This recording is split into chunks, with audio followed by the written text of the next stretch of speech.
The day I found out my husband was sleeping with my best friend. I didn't cry. I didn't scream. I planned. And when I was done, he was the one begging for mercy while I walked away, free, powerful, and finally, in control. What I did next. Even he didn't see it coming. If you've ever been betrayed by someone you trusted the most, hit that subscribe button right now. Like this video if you've ever wanted justice on your own terms. This is a story about betrayal, about power, and the kind of revenge you don't come back from. Let's begin.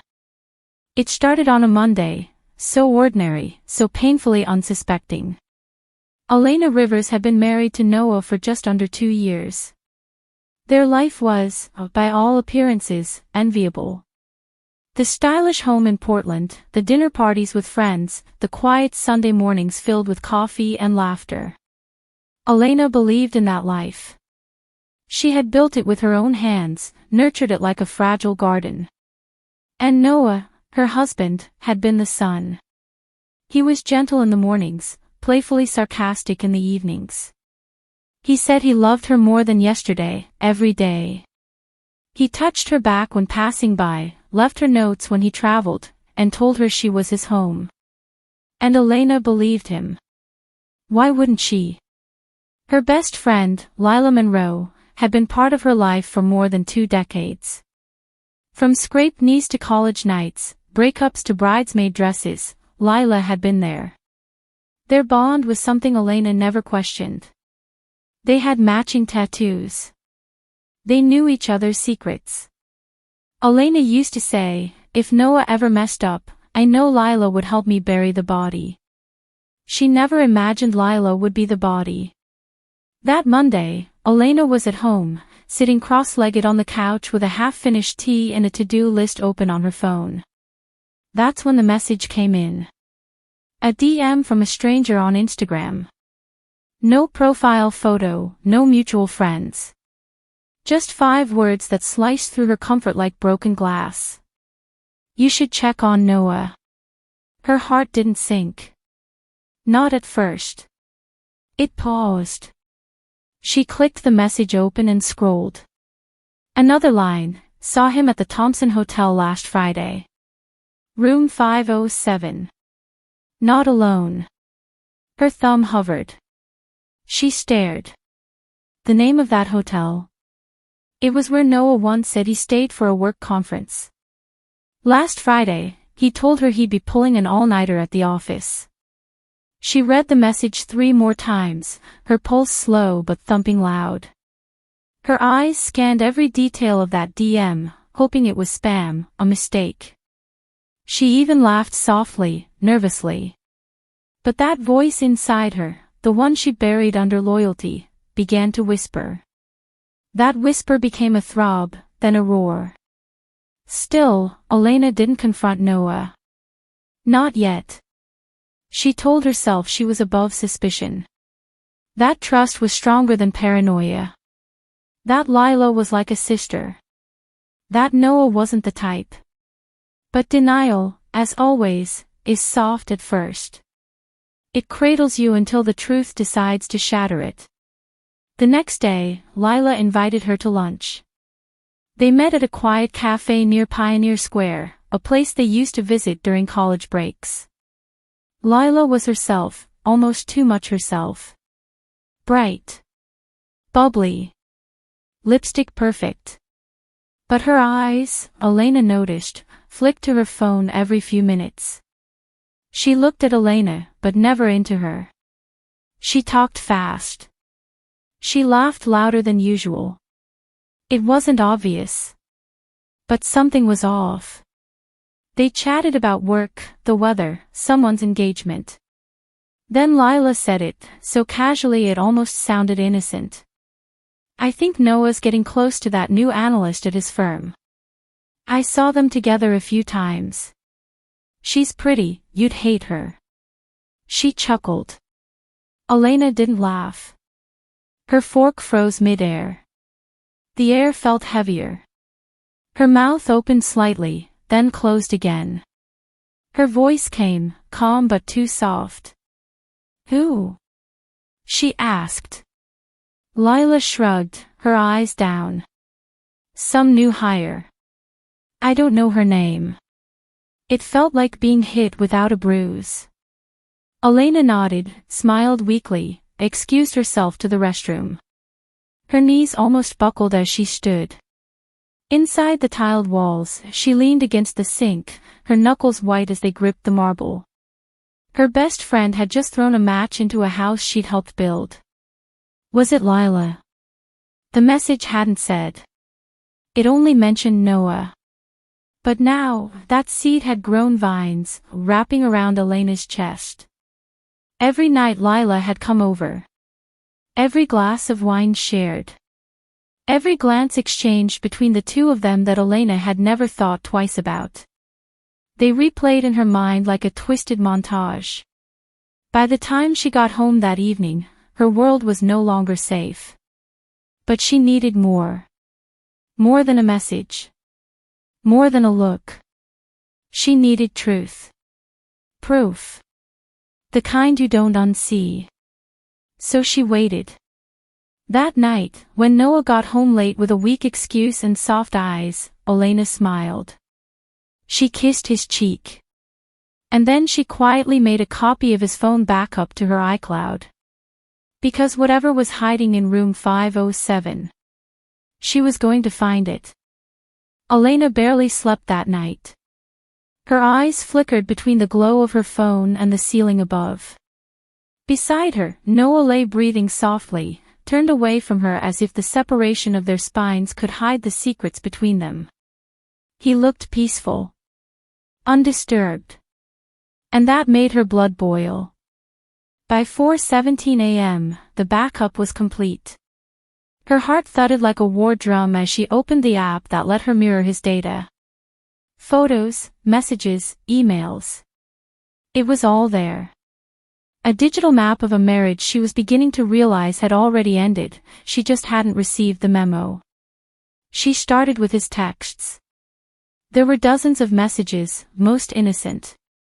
Group chats with work colleagues. Friendly banter with his cousin. But then, the hidden thread. Marked under a simple name, L, her breath caught in her throat. She tapped it open. The first message wasn't shocking. It was damning. L, last night was dangerous. But I can't stop. Noah, then don't. L, you make me forget she exists. Elena didn't cry. Not yet. Her fingers trembled, yes. But her eyes narrowed with clarity. Each message was a dagger, but also a light. It illuminated every lie, every late night, every time he claimed he was too tired. It was Lila. It had always been her. The photos came next. Blurry at first. A coffee cup. A hotel hallway. And then one that nearly made Elena drop the phone. Noah in a white shirt she remembered folding last week. Lila, lips on his neck. Room 507. She locked the phone and placed it face down, her hands clasped tightly like she was praying. But she wasn't praying. She was planning. By morning, Elena was steel.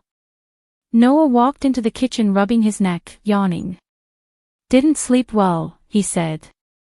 Elena poured his coffee, just the way he liked it. Neither did I, she replied with a smile so calm, it chilled her own bones. For the next week, she didn't let on. She became a master of disguise, smiling when needed, nodding at stories, laughing at old jokes. She even met Lila for brunch 2 days later. Lila wore red. The same red lipstick she had once borrowed from Elena before her first date with Noah, back when he was just the guy Elena liked from finance. The symbolism wasn't lost on her. They sipped mimosas while Lila prattled on about someone's wedding, completely unaware that Elena had seen every message, every appointment in the calendar, every ride-share pickup and drop-off. Noah and Lila weren't careful. They thought their lies lived in shadows.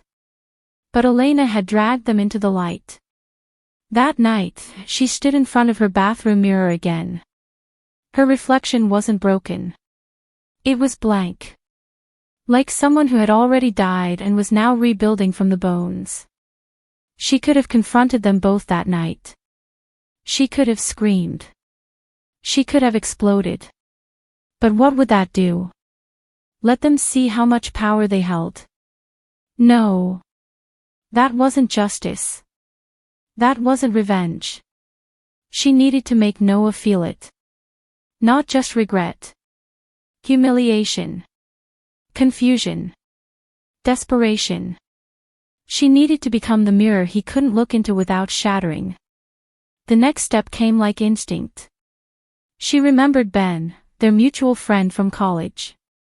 Noah's confidant. The only person who had looked Elena in the eye during the last Christmas party and said, "You deserve more credit than he gives you." At the time, it had felt kind.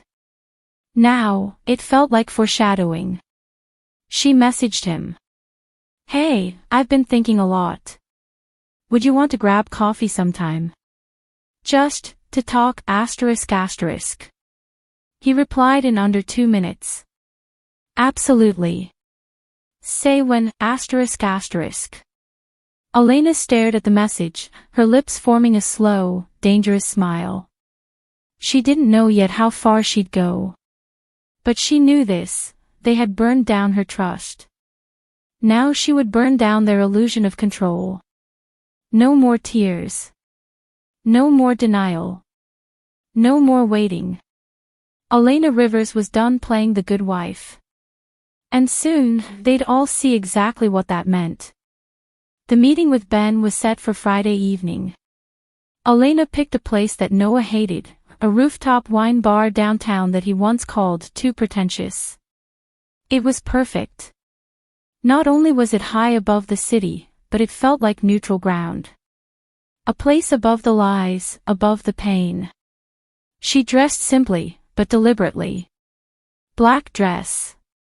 Hair up. No wedding ring. Ben was already there when she arrived. He stood as she approached, smiling gently, his eyes soft in the way only men with nothing to hide can manage. "You look different," he said, hesitating. "I feel different," she replied, sliding into the seat across from him. They ordered drinks, and for the first 15 minutes, it was surface-level chatter. Work. Books. The city skyline. But eventually, Ben leaned forward, elbows on the table, voice low. "What's really going on, Elena?" She looked at him for a long moment. Then she told him the truth, without shaking, without a single tear. The affair. The betrayal. The messages. The photos. Ben's jaw clenched. Jesus. Noah. Elena nodded once. And Lila. Silence fell between them like a storm cloud. Ben rubbed his hands together, visibly uncomfortable. "I always thought she was close. But I never imagined he'd be that stupid." Elena's lips curled. "He thinks I'm still in the dark. That I'll either never find out or never have the spine to do anything about it." Ben looked at her then, really looked at her. And something shifted in his expression. "So why me?" he asked. Elena sipped her wine, letting the question hang for a moment. "Because you're the only one who's ever told me I deserved more. I don't want pity, Ben. I want clarity. I want control. I want to feel real again. With someone who doesn't lie when they say they see me." Ben didn't speak for a moment. Then, quietly. "Okay. Whatever you need from me, I'm here." The rest of the night unfolded like a dream she had orchestrated with precision. Elena wasn't reckless. She wasn't seducing Ben out of lust or affection. This was intentional. Every word, every laugh, every touch was another match she struck against Noah's fragile ego, because she knew exactly how she'd let him find out. That weekend, Noah left town for another supposed work trip. Elena invited Ben over, but not to hide. She let the lights stay on. Let the living room curtains remain cracked just enough. Noah's office across the street had security cameras, a feed he still checked, even when he claimed he was too busy. She sat on the couch with Ben, laughter echoing, their bodies close. The kind of closeness that didn't need explaining. And then, as the night wore on, she let herself be seen. No regrets. No fear. Sunday afternoon, Noah came home. He walked in like a man still winning at life. Tossed his bag by the door, kissed her cheek. "Miss me?" Elena smiled. "Oh, I kept busy." He didn't notice the slight scent of cologne in the air, different from his. Or maybe he did, but was too arrogant to believe she was capable of betrayal. That evening, while he showered, Elena left her laptop open on the kitchen counter. The security camera feed was playing. Paused on a still frame. Ben's hand on her thigh. Her smile. Her eyes locked on the lens. She knew the exact moment he saw it. The water stopped. Silence. Then the slam of the bathroom door. Elena didn't flinch. She poured herself a glass of wine and sat at the kitchen table. When Noah emerged, dripping with fury and confusion, she looked him straight in the eye. "I hope your hotel was comfortable," she said calmly. "Because Ben." He was. He sputtered. You did this on purpose. You think you're the only one who gets to lie and sneak around." "I didn't cheat, Noah. I gave you a taste of your own chaos." He raged. He begged. He cursed. But she never raised her voice. She didn't have to. Because Noah wasn't angry that she had been with someone else. He was furious that she had taken control. That she had made a choice. That she had let him watch. By the time he stormed out that night, yelling something about betrayal and forgiveness, Elena stood at the window, watching him vanish into the street. For the first time in months, she felt warm. Not because she'd hurt him, but because she had reminded herself what it meant to feel powerful. But this wasn't the end. Not yet. Because the next part wasn't about revenge. It was about release. The morning after Noah stormed out, Elena woke to silence. Not the kind that feels lonely, but the kind that feels earned. The kind that follows a storm when the world stills, as if acknowledging the damage and daring you to start over. She lay in bed for a while, letting the stillness seep into her bones, wrapping her like armor. Her phone buzzed. One message. "Noah ***, we need to talk. ***. Then another. "Please." And another. "I don't understand. Why would you do this to us?" Elena read them without blinking. There was a time she would have been crushed under those words, twisted into knots of guilt and self-blame. But not now. Not anymore. She made coffee, black and bitter, and took it to the balcony. From there, she could see the skyline, a city so alive, so indifferent. She realized how small Noah really was in comparison. How insignificant his tantrum would become in the grand story of her life. He had made her feel like her world revolved around him. But the truth was, he was just a chapter. When Noah finally showed up later that afternoon, he looked like a man who hadn't slept. Hair unkempt, eyes swollen, voice cracking. "I didn't come here to fight," he said quietly. "Good," she replied. "Because I'm not in the mood to argue with someone who's been lying to me for months." He flinched. "I know I messed up. I know I don't deserve anything. But please, don't throw this all away. Don't let what happened with Ben destroy everything we've built." Elena almost laughed. "What we've built, as if it was still standing." What we built. She echoed. Noah, you bulldozed at the moment you slept with my best friend. Ben was just the consequence. A consequence you handed me, wrapped in your own betrayal. He looked ashamed. But shame was too easy. It wasn't love with her, he said, eyes down. That doesn't make it better, she snapped. It makes it worse. You didn't even destroy us for love. You did it for attention. For convenience. For whatever was lacking in your ego. He reached for her hand across the table. She pulled it back. You don't get to touch me anymore, Noah. Not with those hands. Not after what they did behind my back. Not after what you did to my trust. I'll go to therapy, he said desperately. We can work through this. We can fix it. Elena stood up slowly, gathering her breath before she spoke. Fix what, Noah? The lies. The deception.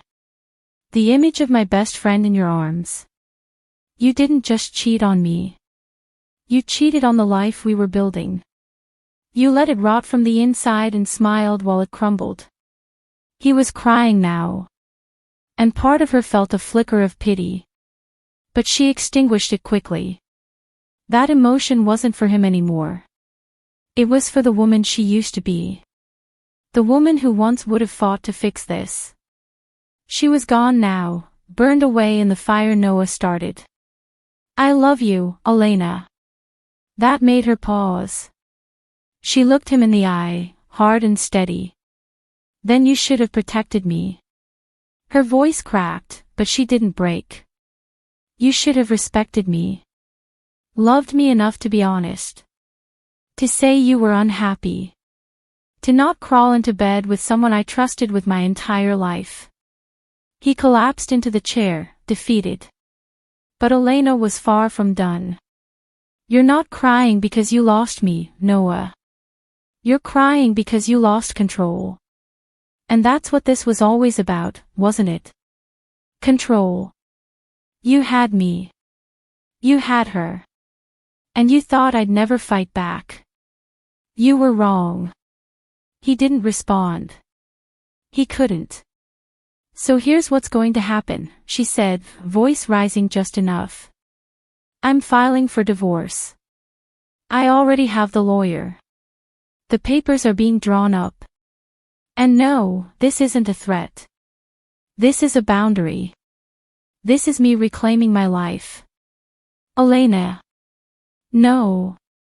Her voice cut through him like a blade. You don't get to beg. Not anymore. There was silence between them again, thick and suffocating. But this time, she owned it. I don't hate you, Noah, she said softly. I just see you now. And that's enough. He left quietly, the door closing behind him with the finality of a coffin lid. Elena exhaled long and deep, the breath of a woman who had finally let go of the man she thought she loved. But this wasn't her ending. This was her beginning. And the world. It hadn't seen the last of her. The divorce papers were filed 3 days after Noah left her apartment. Elena didn't hesitate. No second-guessing, no middle-of-the-night doubts. Her attorney was swift and professional, mirroring the woman Elena had become, efficient, focused, unflinching. There was no dramatic goodbye email. No tearful voice memo. Just clean paperwork and a signature with no hand tremble. But Noah didn't vanish. His presence started leaking back into her life like water through old pipes. The messages escalated from scattered apologies to long midnight paragraphs, confessions disguised as love letters. She read none of them fully. The words were always the same, asterisk, I didn't mean to. I miss you. I'm lost without you. Asterisk. He wasn't lost without her. He was just lost without control. Then came the deliveries, her favorite flowers, a necklace she once admired but never bought, even an old journal of theirs from the early days of their marriage, now returned like a trinket in a failed apology. Elena didn't throw them away. She didn't burn them. She kept them in a box labeled evidence. Because that's what they were. Evidence of desperation. Of manipulation. Of his need to pull her back before she slipped too far out of reach. What he didn't understand was this: she was already gone. Gone from the version of herself who waited for his calls. Gone from the version who measured her worth in how often he smiled.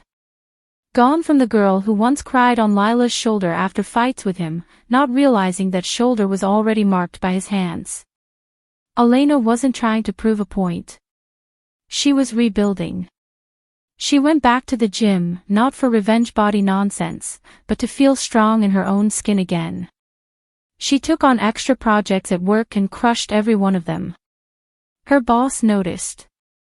So did her team.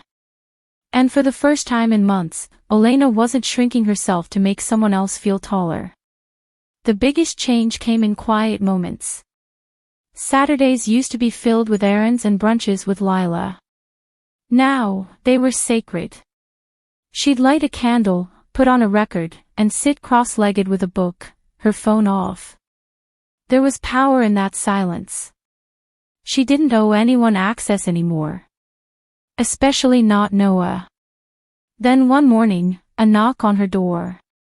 She hesitated. No delivery was scheduled. No friend had texted. Her gut told her who it was before she even looked through the peephole. Noah. He stood there in a navy sweatshirt and jeans, hair uncombed, face weathered like he'd been walking through a storm that only existed in his own mind. She didn't open the door right away. She watched him for a moment, how he fidgeted, checked his phone, bit the inside of his cheek. The same little tells he used to have when hiding something. When she did open it, she didn't speak. Elena, he breathed, as if just saying her name could conjure a second chance. She crossed her arms. This isn't your home anymore, Noah. I know, he said quickly. But please, can we talk? Just once. Face to face. No lawyers. No threats. Just us. She leaned against the frame, calm and composed. The us you're talking about doesn't exist anymore. You broke it. I wasn't thinking clearly, he said, his voice cracking. You were thinking clearly enough to text her. To meet her. To sleep with her. That takes planning, not confusion. He looked down. I miss you. No, she said. You miss who I used to be. The woman who forgave quickly. Who trusted too much. Who swallowed pain so you didn't have to deal with it. Noah blinked rapidly. His lips parted, but she kept going. You don't miss me, Noah. You miss control. You miss knowing I'd be home no matter what. You miss having someone to manipulate with half-truths and guilty smiles. But that person's gone. And you're not invited into the woman she became. He stepped back, finally understanding. His expression shifted, from sorrow to something else. Not anger. Not guilt. Defeat. I never thought you'd hate me this much. I don't hate you, she said simply. I just stopped loving the illusion you sold me. That's not hate. That's healing. And with that, she closed the door. No slamming. Just a click. Final. Irrevocable. Inside, she didn't collapse. She didn't cry. She put on her robe, made a smoothie, and played the playlist she had once labeled Us. Then, without hesitation, she renamed it. Me. Because for the first time in a long time, that was enough. The word closure is a trap. People throw it around like it's a destination. Like there's a moment when the pain vanishes, when the loose ends tie themselves into a neat little bow. But Elena had learned, pain doesn't ask for permission to linger. And closure isn't found in explanations or apologies. It's found in distance. After shutting the door on Noah for the final time, Elena didn't wait for a dramatic follow-up. She didn't pace the floor expecting another knock, another sob story, another half-hearted attempt at redemption. Instead, she did something radical. She booked a solo trip. It wasn't far, just a quiet coastal town a few hours away. A place where the wind whispered instead of screamed, and the sea didn't judge. She packed lightly, a few dresses, a notebook, the worn copy of Jane Eyre her mother once gave her, and her camera. She didn't tell anyone. That weekend, as the salty breeze tangled her hair and the sand filled her shoes, she let go of the idea that Noah owed her anything else. No final talk. No tear-stained letters. No mutual post-divorce understanding. He had said enough. He had done enough. She didn't need more words. She needed space to feel something other than betrayed. On her second night in the little rental cabin, she sat on the porch watching the tide come in. The silence wasn't heavy anymore. It was thoughtful. She pulled out her notebook and wrote, not about Noah, not about Lila, but about herself. The version of her that was slowly emerging from the ashes. She wrote about trust. Not the kind you give to others, but the kind you reclaim for yourself. And that's when it hit her. All this time, she had been searching for answers. But what she really needed was permission, to exist without explanation. To be okay without justifying it. To move on without needing anyone else's blessing. Noah had once said, we're better together. He was wrong. She was better alone than bound to someone who saw her love as disposable. Back in the city, her world had changed. Lila had been thoroughly erased from her life. Photos gone. Contacts blocked. The woman who once knew Elena's childhood fears no longer even existed in her story. But oddly, it wasn't Lila that haunted her. It was the version of herself that had once ignored every red flag. The woman who apologized when Noah came home late. Who doubted her gut. Who laughed with Lila while Noah texted her under the table. That woman was the ghost now. And Elena had no interest in reviving her. One night, a mutual friend reached out. Said Noah had been asking questions. Wondering if Elena was okay. If she was seeing anyone. If she'd gotten over it. Elena smiled. The kind of smile that didn't require an audience. She didn't answer. She didn't even open the message. She wasn't over it. She was through it. There's a difference. Closure isn't about getting the last word. It's about not needing it at all. And Elena had found something so much better than an apology. She had found herself. In quiet mornings with fresh coffee. In music she didn't have to compromise on. In laughter that wasn't tethered to betrayal. One evening, she stood at her window with a glass of wine, watching the golden hour drape the city in warmth. Her reflection stared back at her, not fragile, not broken. Whole. She whispered something to herself then. Not for Noah. Not for Lila. Just for the woman who had survived it all. You made it out. And you didn't even look back. Elena never meant for him to see it. The happiness. It wasn't a performance. It wasn't revenge. It was real. Soft and slow and personal. A kind of peace that crept in, not with fireworks, but with quiet victories, waking up without dread, laughing without effort, walking into her apartment and knowing no one was lying under her roof. But Noah saw it anyway. It started with a photo. Elena had been tagged by her friend Rachel, just a simple picture of them having brunch on a sunlit patio, her face turned slightly toward the camera, smiling at something out of frame. No filters, no captions about healing or moving on. Just a candid moment of joy. A few hours later, her phone lit up. Noah ***, wow. You look different. I guess you're doing great. **. She didn't reply.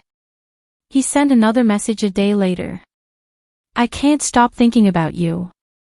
Seeing that photo wrecked me. She rolled her eyes, tossed the phone aside. This was the pattern.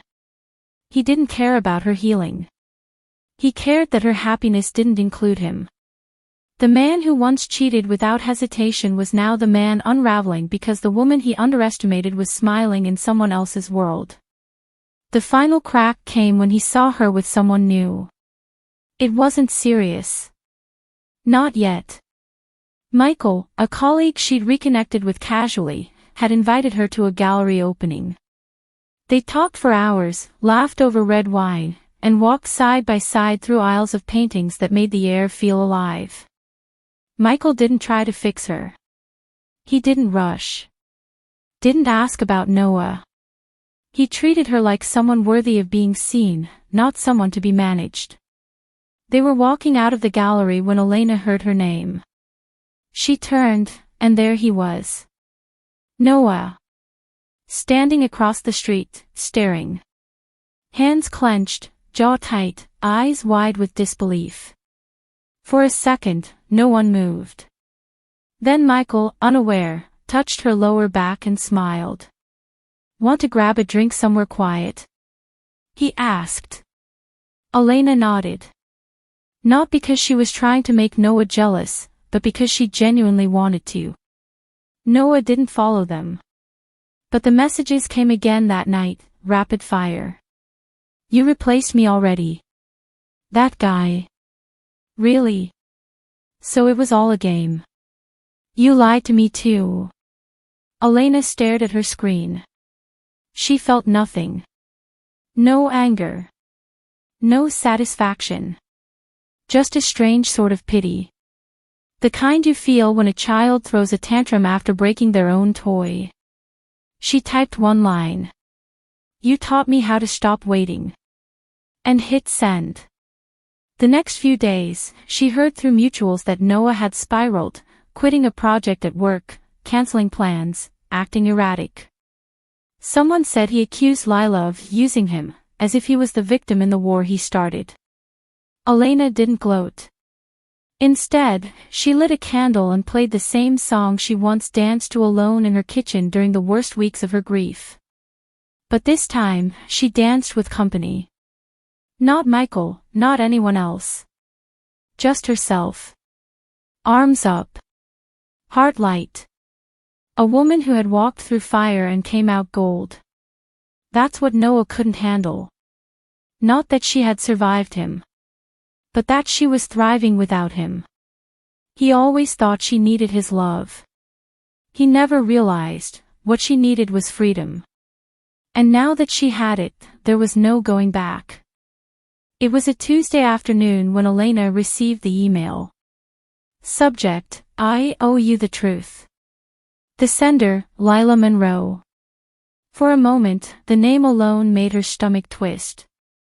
She hadn't seen or heard from Lila since the day everything fell apart. The woman who once braided her hair at sleepovers. Who held her hand at her father's funeral. Who helped her pick out her wedding dress. The betrayal still pulsed in Elena's memory like a bruise that wouldn't fade. She hovered over the message, debating whether to open it. Part of her wanted to delete it without a glance. But curiosity is cruel when tied to pain. She clicked. It was long. Too long. Lila had poured her guilt into paragraphs that read more like diary entries than apologies. She wrote about how the affair wasn't planned, how it just happened, how she'd never meant to hurt Elena. The words were laced with excuses. Nostalgia. Desperation. She called Elena her soul sister. She said she couldn't sleep. That she missed her. That she had tried to move on with Noah, but realized too late that it had all been a mistake. "Please," she ended, "I just want a chance to talk. Woman to woman. Friend to friend." Elena stared at the screen, her jaw set. There was a time when those words would have wrecked her. A time she would have clutched her phone in tears, wondering how forgiveness might feel. But that woman no longer sat at the helm of her heart. Instead of replying, Elena stood and walked to her mirror. She looked herself in the eyes. "You don't owe her anything." She whispered it like a prayer. Not to Lila. To herself. Because forgiveness isn't an invitation. And closure doesn't always involve both parties. Later that evening, Lila called. Elena let it ring. Again. Then again. Finally, she sent one text. "You burned a bridge and then tried to walk across the ashes. Don't contact me again. Block. No drama. No screaming. Just boundaries, thick and high and final." The truth was, Elena didn't need Lila's tears. Didn't need to see her crumpled, sorry face or hear her whisper asterisk, "I didn't mean to." Asterisk. Because she meant to lie. She meant to sneak around. She meant to keep sleeping with the man Elena once called her future. Regret is not innocence. And guilt is not absolution. A week later, Rachel, Elena's real friend, brought up Lila over coffee. "She's telling people she tried to make things right. That you shut her out." Elena sipped her drink calmly. "Good," she said. "Let her tell that story. Let her paint me as cold. I'd rather be cold than burned again." Rachel smiled, eyes warm. "I'm proud of you, you know. Most people would have let her back in just to feel less alone." Elena nodded slowly. "But I'm not alone anymore. Not when I have myself." That was the real difference. She no longer needed other people to fill her. To define her. To validate her. The pain Lila caused had once shaped her days, her dreams, her very identity. But now, it was just a scar. A reminder of how much she had survived. And scars don't reopen when you stop picking at them. Elena left the cafe that day with her head high. The air smelled sweeter. The noise of the city felt more like background music than chaos. Every step was lighter. She hadn't forgiven Lila. And she didn't have to. Sometimes, the most powerful closure is never giving the other person a seat at your table again. Especially when they stabbed you with the silverware. It came quietly. No final tantrum. No desperate voicemail. Just silence. After months of begging, blaming, manipulating, and unraveling, Noah finally stopped trying. The text stopped. The gifts stopped. The unannounced visits, the third-party messages, the fake emergencies meant to pull her back in, gone. At first, Elena didn't trust the silence. She braced for the next move, like someone waiting for an aftershock long after the earthquake had passed. But days turned into weeks. And the silence held. And that's when she realized. She had won. Not in the way people think of revenge. There was no final blow, no dramatic confrontation, no courtroom monologue. The win wasn't explosive. It was quiet. Elegant. Undeniable. Noah had finally realized he couldn't touch her anymore. He couldn't guilt her. He couldn't reach her. He couldn't even understand her anymore. He had lost access to her world, not just her body, not just her name on paper, but her energy, her emotions, her future. That was the real revenge. Elena had once believed that healing came from understanding why someone hurt you. But now she knew better. Sometimes healing comes from simply becoming someone they can't hurt anymore. She remembered a time, not long ago, when she would have done anything to fix things. To talk it through. To forgive. But now, she barely remembered what his voice sounded like when he said her name. He had faded from her skin, from her routines, from her dreams. One afternoon, she walked past a park where couples sat on benches, children shrieked on slides, and dogs tugged their leashes with joy. She sat alone on a bench and smiled. Not because she missed what she had lost, but because she no longer did. Her phone buzzed. It was Rachel. "Drinks tonight?" Elena replied with a simple, "Absolutely. Let's celebrate something." "What are we celebrating?" Rachel asked.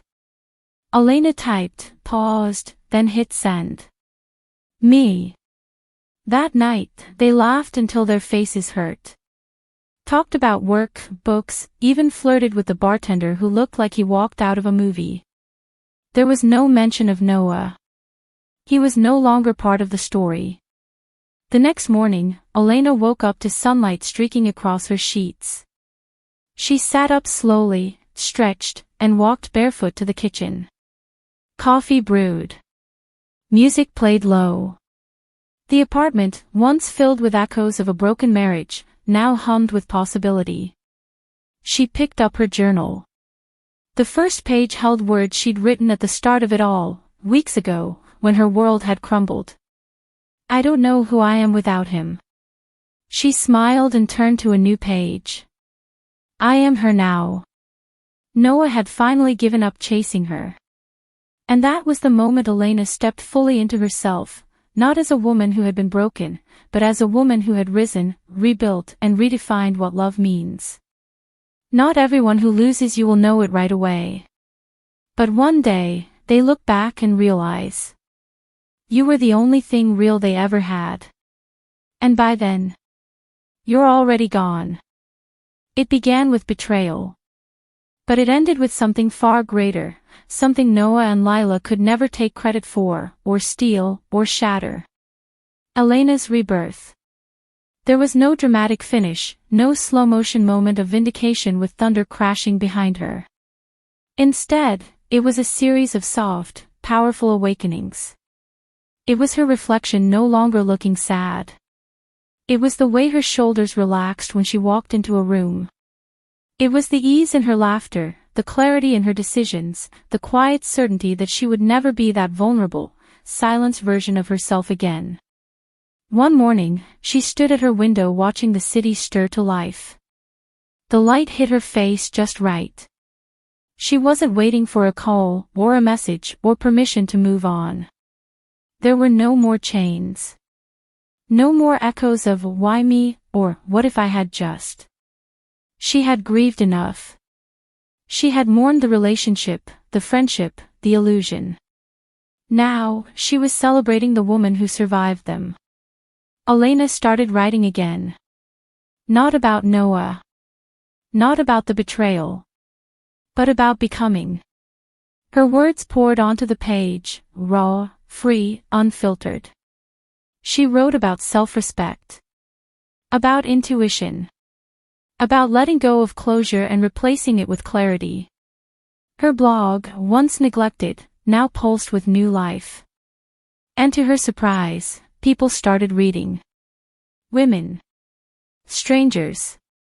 Survivors of silent wars. They saw themselves in her story. And Elena, once the one who needed saving, became a lighthouse. Even Michael, the kind, quiet man who had shared that first night at the gallery, became a thread in the tapestry she was now weaving. Not a replacement. Not a rescue. Just a reflection of how far she'd come. He never tried to fill Noah's shadow. He simply stood beside her without stepping on her light. One evening, as they sat on her balcony sipping wine, he turned to her and said, "You seem untouchable." Not in a cold way. Just free. Elena smiled. "Because I am," she said softly. "I lost everything. And found myself. There would still be memories. Days when a song or scent pulled her back into the past. But those memories no longer owned her. They were just remnants of an old life she had already outgrown. She didn't check Noah's social media. Didn't wonder if Lila was still in his life. Why would she? She wasn't in competition with ghosts. This story was never truly about revenge. It was about reclaiming power in a world that once tried to strip it from her. It was about walking away without a backward glance. About building something stronger from the pieces. About choosing herself, every time. Elena's story didn't end with heartbreak. It began with it. And as she stood in front of her mirror one final time, fixing her earrings before heading out to meet friends, she whispered something only she needed to hear. You're not just enough. You're everything. Not because a man said so. Not because someone stayed. But because she learned, through fire and silence and rising from the ashes, that her worth was never theirs to measure. She was never just his wife. Never just someone's best friend. Never just the woman scorned. She was Elena Rivers. And she had finally come home to herself.